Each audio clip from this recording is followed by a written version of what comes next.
Okay, so there's this thing called associative thinking that I've been doing all my life.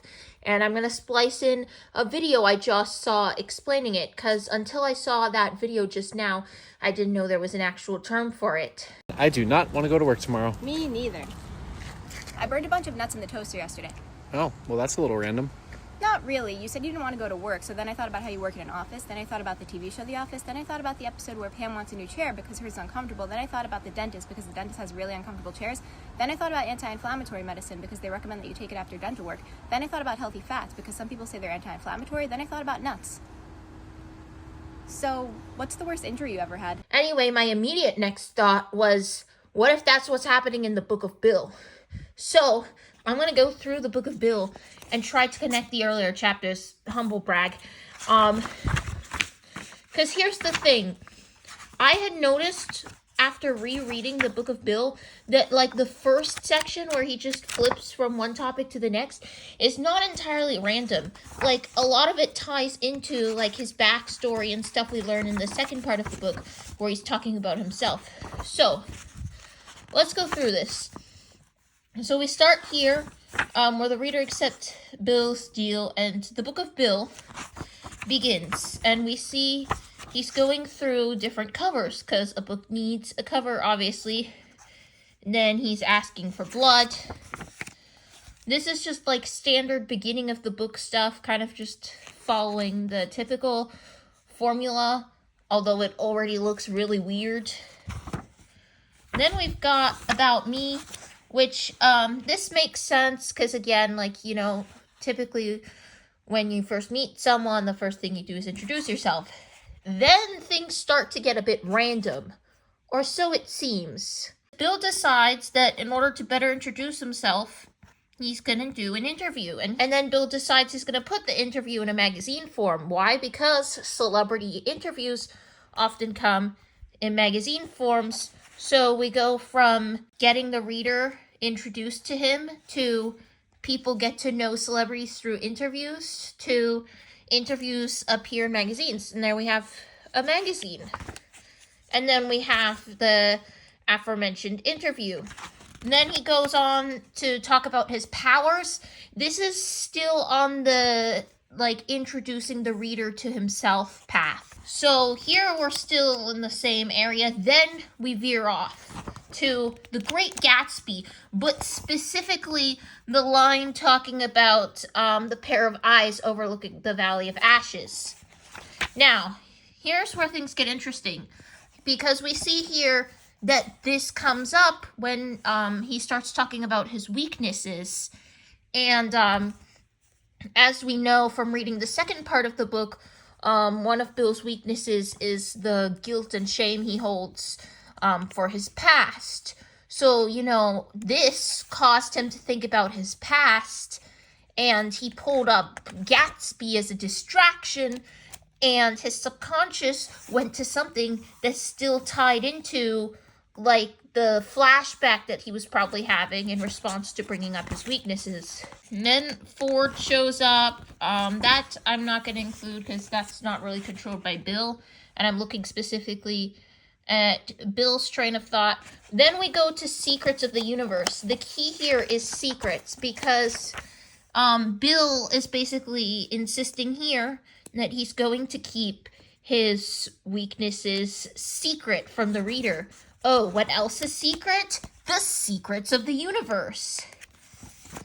And then Bill decides that before the reader can see the secrets of the universe, they have to pass a test. Which I feel this is kind of a straightforward connection to make, because he's just making sure that the reader's worthy.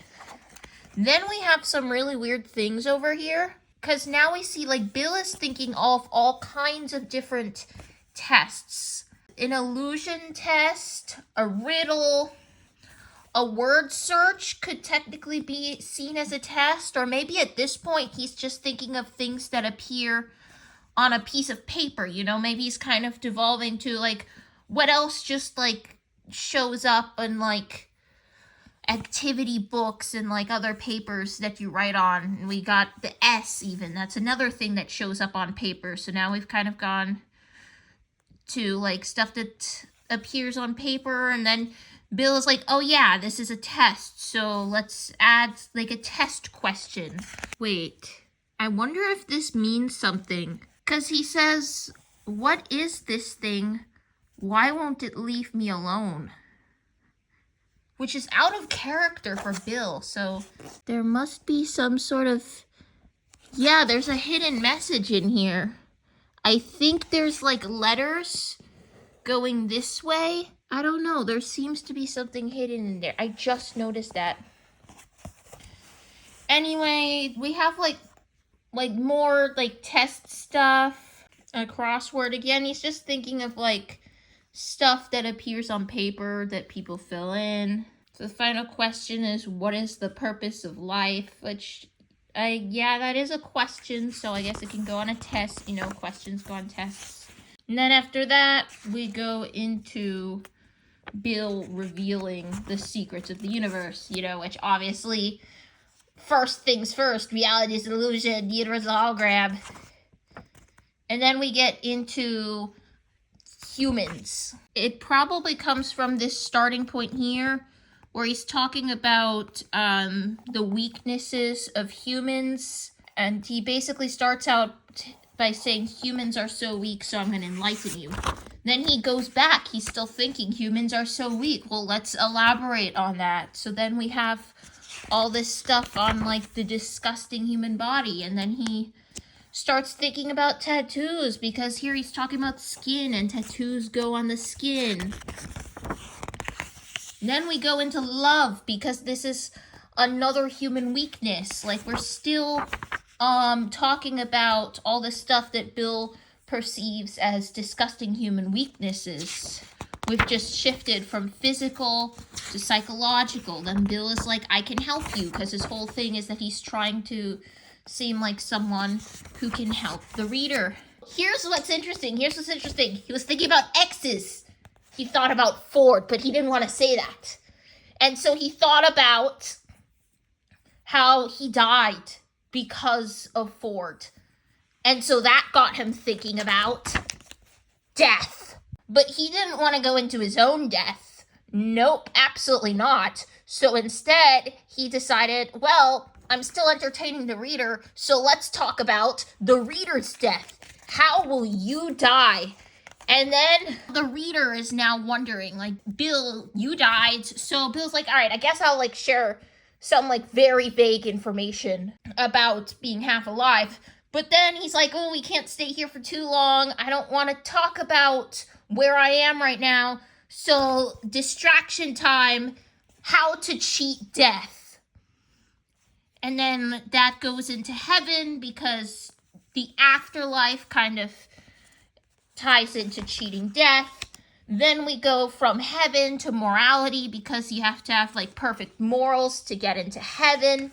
We kill Scrimbles and go into parallel dimensions. Oh, but don't feel bad, because Scrimbles is still alive in another dimension, but the Pines twins are not. Then we go into urban legends, because like this gives off the vibe of a creepypasta, honestly. All these different like alternate Pines twins who died in like different ways. So like Bill starts talking about like various urban legends, because now we're going into like spooky, and then we got like the mirror realm, because that's like also spooky, and there's like some more urban legends in there. And then we go to silly straws. How am I gonna connect? I gotta think about this actually.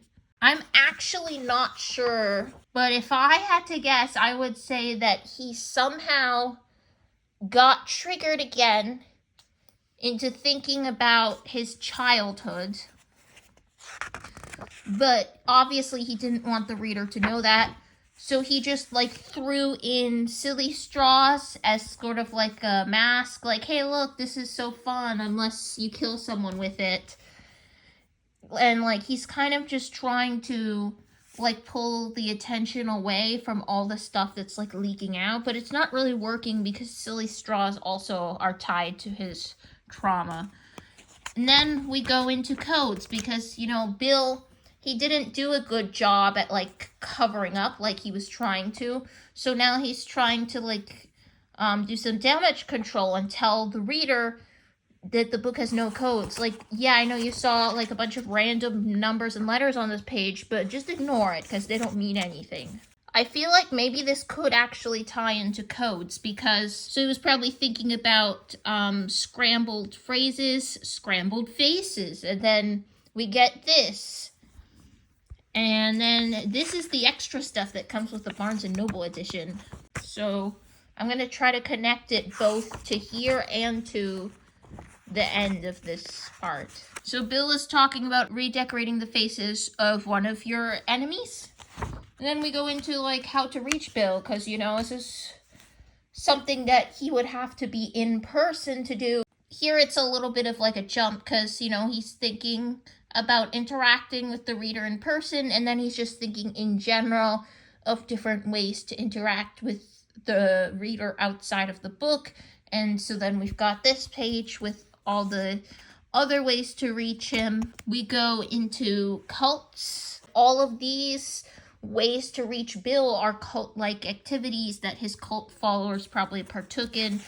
So then that probably got him thinking about cults. And, at this point, the reader's been really receptive. So he's, trying to tell the reader, like, by the way, this is an option. Silas Birchtree was Bill possessing the corpse of a man who got hit by a train. So, cults, Silas, hit by a train, trolley problem. I'm telling you, Bill is an associative thinker. Towards the end here, he's talking about killing Socrates, freeing philosophy majors, and philosophy is like teaching people how to think. And you know what else teaches people how to think? Mind control. And you know what ties directly into mind control? Possession. So then Bill starts talking about possession. He's like testing the waters to see if the reader wants to be possessed, because that is his ultimate goal after all. Then we go right into holidays. The key to connecting them is the tagline. What do you call a mistake you make every year? A tradition. Possessing Dipper backfired. Possessing Ford backfired tremendously. Now Ford has a metal plate in his head. And so he was probably thinking of like people he regretted possessing. But obviously he doesn't want to admit that to the reader. So instead he's just like now thinking about like mistakes in general. But he's not going to let himself spiral, no, because he's thinking now about tying this into something else altogether. No, he's not going to talk about his own mistakes. He's going to talk about the mistakes that he perceived others to be making in the form of holidays. I don't know if there was a clear path going from holidays to secret facts. It may have just been Bill thinking about like everything he could that he could throw at the reader. Like, oh, well, you think that puppets aren't real? Well, guess what? Puppets were real. But you know what is not real? Minnesota. Minnesota is not real. But these numbers are. These numbers are real. I think this is probably just an extension of him talking about secrets, thinking of just everything at the top of his head to throw at the reader to keep them engaged. We get into the static in the TV where Bill hears the screams, and I feel like this could again tie into, like, I feel like this here, with the studio audience, like they're laughing at you when you embarrass yourself. I feel like that could very loosely tie into the shame that Bill feels and how he hears the screams from the TV. And again, laughter in a studio audience usually shows up in sitcoms, which is also tied to a TV. And then there's also the fact that it's called They're Watching You. So we gotta also connect this way, because these are the pages that come with the Barnes & Noble edition.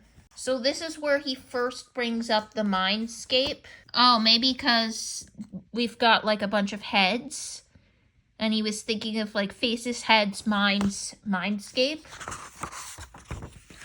And then to go from here to Mindscape, I feel like it's a bit darker, because he was thinking about like the screams that are haunting him, sort of like a nightmare for him. So maybe that he started just thinking about like giving other people nightmares, again trying to deflect, like, hey, this isn't my problem, it's your problem. So then he goes into talking about the mindscape, and then naturally, because he's mentioning the mindscape, he's also talking about dreams, and then he's thinking about Dipper's dreams, Dipper's mind, Dipper's embarrassing memories. That's a pretty straightforward connection. And then he's thinking about Dipper, so then he's also thinking about Mabel and Mabel's mind, because he was talking about Mabel's dreams as well, and he actually entered Mabel's mindscape. And so, he's still thinking about different minds he went into. So now he's also talking about the brief trip he took into McGucket's mind. Memory gun reminded Bill of his own death. The meaning of life. Like, you hear that out of context. It's such a profound thing. So I wonder if when Bill was dying, he had a moment of reflection and thinking, what was the meaning of my life? Like, I tried to make my own meaning, but what did I really accomplish at the end of the day? Obviously, he didn't say the second part. He only said the first part, which is, I made my own meaning.